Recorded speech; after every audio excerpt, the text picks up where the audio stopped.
Drama का feel kind हो गया। ड्रामा नहीं था, हकीकत पर मबनी एक कहानी थी जिसमें जेबा को सिर्फ और सिर्फ एक लेटर की बिना पर ब्याह दिया गया। इतनी बड़ी सजा, रिश्ता तो माँ बाप करते हैं, भुगती औलाद है। जैसे कि जेबा ने 24 साल इस शादी को चलाया और एक भी दिन सुख का नहीं लिया, 4 बच्चे पैदा किए और वो इंसान सुधरा नहीं। फाइनली जेबा ने फैसला कर लिया कि अब इससे जान छुड़वाएगी और फिर उसने खुला ले ली, डिवोर्स ले ली जामी से, और जामी जो है वो अकेला रह गया। अब कहानी शुरू होती थी जेबा की। जेबा ने जिससे मोहब्बत की वो उसके सामने अचानक आ जाता है और जेबा फिर उसको देखकर रुक ही जाती है। बेटे को पता चल जाता है सबूक को और वो चाहता है कि मेरी माँ अब अकेली ना रहे, क्योंकि उसने एक दिन भी सुख का नहीं लिया। उसको पता ही नहीं कब फील क्या होता है। खुद ही बच्चों को पाला और इवन के अपने जो एक्स हस्बैंड था उसके खर्चे भी पूरे किए।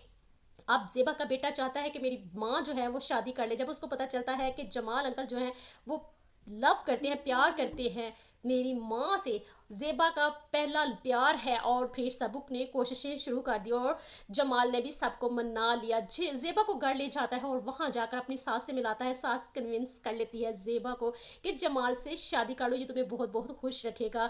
जेबा को इत्मीनान आ जाता है क्योंकि जेबा के ऊपर सोसाइटी का भी बहुत ज़्यादा प्रेशर होता है। एक उसका कॉन्फिडेंस भी शटर हुआ था। वो नहीं चाहती थी कि अब किसी और मर्द के अंडर आ जाए और फिर अपनी ज़िंदगी को बर्बाद कर लिया। बड़ी मुश्किल से मैंने अपने आप को संभाला है, लेकिन जमाल से शादी करने के बाद उसको एहसास हुआ कि कब फील क्या होता है और शोहर की मोहब्बत क्या होती है, और इस तरह से उसने अपनी ज़िंदगी का सफ़र नया शुरू किया। बच्चे अपने ही घर रह गए और सबूक का रिश्ता भी पक्का हो गया। जेबा अपने प्यार को पाकर काफ़ी ज़्यादा खुश थी और पहली दफ़ा उसने मुस्कुराया दिल से। लेकिन अब ये जो ड्रामा था ना कफील, उसमें यही है कि लड़कियां जो है बच्चे पैदा कर लेती हैं इस वजह से कि उनका शोहर राह रास्त पर आ जाएगा। लेकिन चाहे 4 बच्चे कर लो, 5 बच्चे कर लो, जिसने पहले दिन से आपकी जिम्मेदारी नहीं उठाई वो आपके बच्चों की जिम्मेदारी भी नहीं उठाने वाला। इसलिए जल्द फैसला कर लेना चाहिए।